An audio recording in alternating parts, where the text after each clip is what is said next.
This morning is really focusing on this issue. Do you believe that clean needles should be given to drug addicts? This obviously to avoid passing on infections such as HIV. There have been mixed reaction over the needle exchange program for heroin addicts in Pretoria, more so as it continues to grow.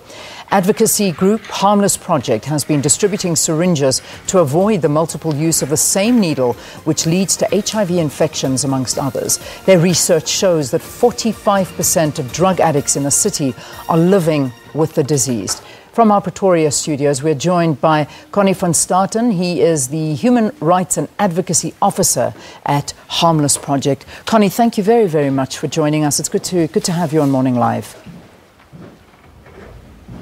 Good morning, Leanne. Thank you for having me. I'm looking at sort of some of the statistics that we have in front of us, and it's basically showing that there are about 4,500 heroin users in Pretoria alone. This is according to your research, and about 90% of them have hepatitis C. Approximately 50% of them are HIV positive. So I suppose to ask you why you embarked on this particular mission of providing needles is self-explanatory, isn't it? Exactly, Leanne. You know, people need to understand that people are, when they are going to engage in risky behavior, you know, we need to keep them safe as long as possible until the time is right for them if they want to change their lives. And then we will be there to help them on that journey as well. Let's get to the bottom of all of it, because obviously you became involved in something like this for a reason. Take us back a little bit. Why do you have such a passion for this? Well, you know, I came from a privileged background, and I ended up, a couple of years ago, I ended up on the street, a full-blown heroin addict. And for 9 years I was living on the streets of Pretoria, begging, doing whatever I could to get my daily fix. And an organization, Harmless, showed me, you know, they treated me with respect and treated me like a human being. And eventually I decided, you know what, if a complete stranger can treat me like this, maybe I need to change my life. I deserve better. And I got involved in this. Yeah, and that's pretty much so how you've started, and you've helped, because I mean, I know that basically what happens when we talk about a needle exchange program is that perhaps you can give us more insight. Is that every single day that somebody goes out with a bucket of clean needles, takes the dirty needles and gives the users clean ones? Is that an abbreviation of what you do?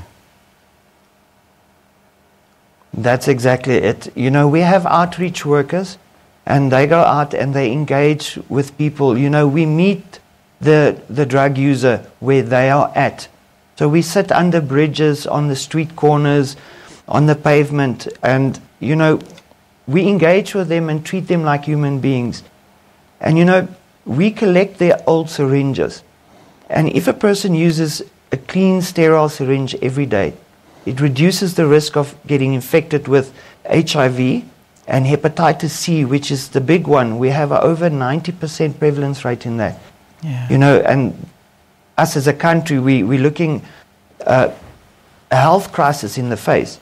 In a few years, if these guys want to change their lives and they want to come off the streets, you know, they're going to have to be treated for hepatitis C. How rife is heroin addiction? I mean, I know you're working in Pretoria, so we're only focusing really on Pretoria at the moment, unless you have more information for the rest of the country. How big is it? Well, Leanne, you know, we're looking at a huge problem, unfortunately. You know, in South Africa as a whole, the figures a while back was there was 65,000 injectors in the country. What I've seen on the street level, I personally think it's closer to 100. I don't have those figures, unfortunately, but it's going to get a whole lot worse before it gets better. And the sooner we grab and try and change that to stop the spread of HIV and hepatitis C, we're looking at a big problem. Yeah, yeah. You know, I suppose a project like this does come under criticism. It does. You know, there's a school of thought that says, you know, you're going out there, you're interacting with these heroin addicts. Why don't you help them? Why don't you try and rehabilitate them and teach them that this isn't the way to go, as opposed to, you know, providing them with needles and saline solution to almost, you know, encourage them to carry on and teach them how to do it properly. What do you tell people that are criticizing you for what you're doing? You know, Leanne, I understand that it's a controversial subject. But, you know, people have the right to decide what they want to do with their lives. And, you know, it's the same as giving a person a condom. You know, if they are going to engage in risky behavior, we must try and get them to be safe as possible until that time comes where they want to change their lives. And the fact of the matter is, you know, rehabilitation in our country, we have one state-run institution in Rayton, is the FF Ribeiro Rehabilitation Center, and the rest of the rehabilitation centers, they're all, you have to pay, and it's expensive. Yeah, yeah. Do you try and help the addicts if they do say to you, perhaps let's take your story as an example. If you said at the beginning of the interview that you loved the fact that somebody cared about you, and that was what helped you change. But if in fact you do come across somebody that says, look, I need your help, I don't want to be doing this anymore, can you help me? Are you able to assist them to get out of the addiction? Yes, of course. Yes, definitely. You know, the thing is, we engage with people on such a personal level, and a lot of the times our project is 100% peer-led. And that means each and every one of us working on the project is from the streets.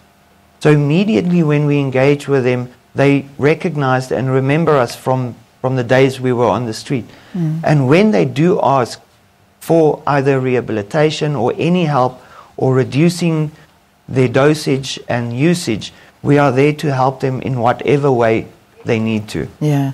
You know, I'm looking at sort of the figures and the ages of most of the addicts, and I'm seeing that it's affecting the youth mostly, predominantly between the ages of 18 and 25. And this is really, really sad. You know, from what you've seen, what ages? Is 18 too high? I can imagine it starts even younger than that. Yes, Leanne. Unfortunately, we have had one service beneficiary, a young boy that was 8 years old that was injecting. But that age gap is the majority we work with.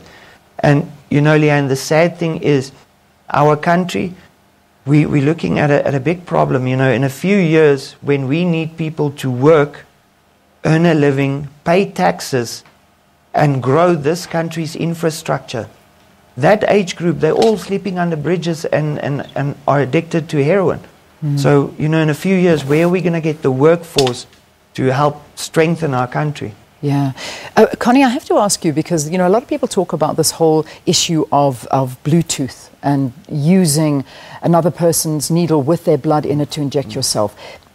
Is it true? Is it happening? Are you seeing this as common practice? I mean, we're talking about the spread of HIV, hepatitis C, all of these bloodborne diseases, which, you know, at the end of the day, the one conclusion is you are going to die from this. So is it true? Are people doing this? You know, the sad thing is there was a reporter that was very irresponsible in that. It unfortunately happened where they got a person, they saw him injecting, and he was backflushing his own blood, and then it was reported that he was injecting someone else's blood. And what happened eventually, we needed to go out there and tell people that, you know, this is not happening at all. But unfortunately now, whenever a person sees a person injecting, he's automatically being labeled as a Bluetoother. And with our community that we work with, none of them are doing it. Yeah. Does it even work, Connie, if I may ask? If you inject someone else's blood that they have injected, does it even make you high? Not at all. There's no amount of heroin in that 1 milliliter of blood to make any difference to the person. They get 100% of the harms and the danger and 0% of the benefit of the drug. All right, Connie, we've got to leave it there. Thank you for talking to us here on Morning Live. Connie van Staden is a Human Rights and Advocacy Officer at Harmless Project. Connie himself used to be a heroin addict, and he saw the good work that this project was doing. He decided to join them.